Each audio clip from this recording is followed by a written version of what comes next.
حدیث میں آتا ہے کہ جب جہنم میں ڈالے جائیں گے تو اس میں کچھ ایسے لوگ بھی ہوں گے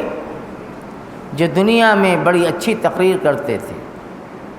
عالم تھے، لوگوں کو دین کی باتیں بتلاتے تھے، وہ بھی جہنم میں جائیں گے۔ تو لوگ جب جہنم میں ان سے ملاقات کریں گے تو کہیں گے کہ آپ تو دنیا میں ہمیں امر بالمعروف اور نہی عن المنکر، نیکیوں کا حکم کرتے تھے، برائیوں سے روکتے تھے، دنیا میں تو آپ بڑے اچھے اچھے کام کرتے تھے، آپ کیسے جہنم میں چلے آئے؟ وہ جواب دیں گے کہ بالکل صحیح بات ہے کہ میں دنیا میں لوگوں کو نیکیوں کا حکم کرتا تھا، برائیوں سے روکتا تھا، لیکن بات یہ ہے کہ میں لوگوں کو تو روکتا تھا لیکن میں خود غلط کام سے نہیں بچتا تھا۔ کتنے عبرت کی بات ہے، ایسے علماء، حفاظ اور قراء، حدیث میں فرمایا گیا کہ یہ لوگ بھی جہنم کے اندر ڈالے جائیں گے۔ اس لیے کہ دین کی باتیں بتلاتے تھے لیکن دین پر خود عمل نہیں کرتے تھے۔ بہت ڈرنے کی بات ہے۔ بڑی مشہور حدیث آپ نے سنی ہے کہ اللہ تعالیٰ کے یہاں 3 قسم کے لوگ پیش کیے جائیں گے، جن میں عالم بھی ہوں گے، قاری بھی ہوں گے، مالدار سخی بھی ہوں گے، اللہ کے یہاں پیش کیے جائیں گے۔ اللہ تعالیٰ ان سے سوال کرے گا کہ بتاؤ تم نے دنیا کی زندگی میں کیا کمایا اور کیا لے کے آئے ہو؟ عالم سے پوچھا جائے گا تو عالم یہ جواب دے گا کہ پروردگار، آپ نے ہمیں دنیا کے اندر دین کا، قرآن کا، حدیث کا علم دیا اور ہم نے اس علم کے مطابق لوگوں کو دین کی باتیں بتلائیں، مدرسے میں بیٹھ کر لوگوں کو قرآن و حدیث کی تعلیم دیتے رہے، دین کے کاموں میں لگ کر ہم دین کو پھیلاتے تھے، لوگ اللہ کے بندوں کو دین کی دعوت دیتے تھے۔ اللہ تعالیٰ فرمائے گا کہ ٹھیک ہے، تم نے یہ کیا لیکن اس لیے تم نے کیا تھا کہ تاکہ دنیا میں تمہیں عالم کہا جائے، تمہیں بہت بڑا مبلغ اور داعی کہا جائے۔ تمہارے دل کے اندر اخلاص نہیں تھا، تمہاری نیت درست نہیں تھی، تم نے دنیا کی شہرت،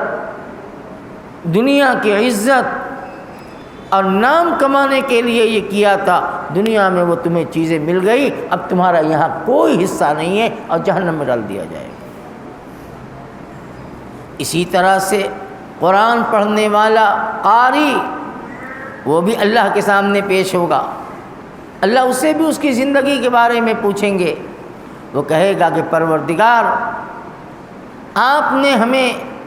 قرآن کی دولت اور حفظ قرآن کی دولت عطا فرمائی، ہم نے قرآن کو یاد کیا، قرآن کو پڑھا، رات کے اندر، نماز کے اندر، تراویح میں، تہجد میں اور وقت میں ہم قرآن پڑھتے رہے۔ اللہ فرمائے گا ٹھیک ہے، لیکن تمہاری نیت صحیح نہیں تھی، تمہاری نیت تمہاری دنیا تھی، تم نے جو کیا دنیا کے لیے کیا، اس لیے دنیا میں تم کو اس کا بدلہ مل چکا، اب آخرت میں تمہارے لیے کوئی حصہ نہیں ہے اور تم کو اٹھا کے جہنم میں ڈال دیا جائے۔ اللہ نے مال دیا، مالدار اللہ کے سامنے پیش کیا جائے گا، اللہ اس سے پوچھیں گے کہ بتاؤ دنیا میں ہم نے تمہیں اتنی بڑی دولت دی، مال دیا، کاروبار دیا، سب کچھ دیا، بتاؤ تم نے میری نعمت کا کیا شکر ادا کیا؟ وہ مالدار کہے گا کہ پروردگار، آپ نے ہمیں دولت عطا فرمائی، ہم نے آپ کی دولت کو نیک کاموں میں خرچ کیا، مسجد میں، مدرسے میں، غریبوں کی امداد میں، ہاسپٹل میں، اور جہاں جہاں ضرورت پیش آئی آپ کے دیے ہوئے مال کو ہم نے خرچ کیا۔ اللہ فرمائے گا کہ صحیح کہتے ہو لیکن نیت صحیح نہیں تھی، تمہاری نیت یہ تھی کہ تمہارا نام ہو، تمہاری تعریف کی جائے کہ فلاں کتنا سخی ہے، دیکھو فلاں مدرسے میں 1 لاکھ دے رہا ہے، فلاں مدرسے میں 1 لاکھ دے رہا ہے، اور کہتا ہے کہ میرے نام کی تختی لگا دو تاکہ لوگ جانیں کہ فلاں صاحب نے یہ 1 لاکھ روپے میں یا 5 لاکھ روپے میں یہ کمرہ بنوایا، یہ درسگاہ بنوائی۔ اللہ فرمائے گا کہ تم نے دنیا کے اندر نام کمانے کے لیے کیا تھا، دنیا میں تیرا نام ہو چکا، اب تیرے لیے یہاں کچھ نہیں ہے، اور جہنم میں ڈالا جائے گا۔ اس لیے میرے بھائیوں، سب سے پہلی بات تو یہ ہے کہ اپنے دل کو ٹٹولا جائے، ہر کام سے پہلے اپنے دل کا جائزہ لیا جائے کہ ہمارے دل میں ہمارا دل کیا کہتا ہے، ہم یہ کام کر رہے ہیں تو دنیا کے دکھلاوے کے لیے کر رہے ہیں کہ اللہ کو راضی کرنے کے لیے، اللہ کا حکم پورا کرنے کے لیے کر رہے ہیں۔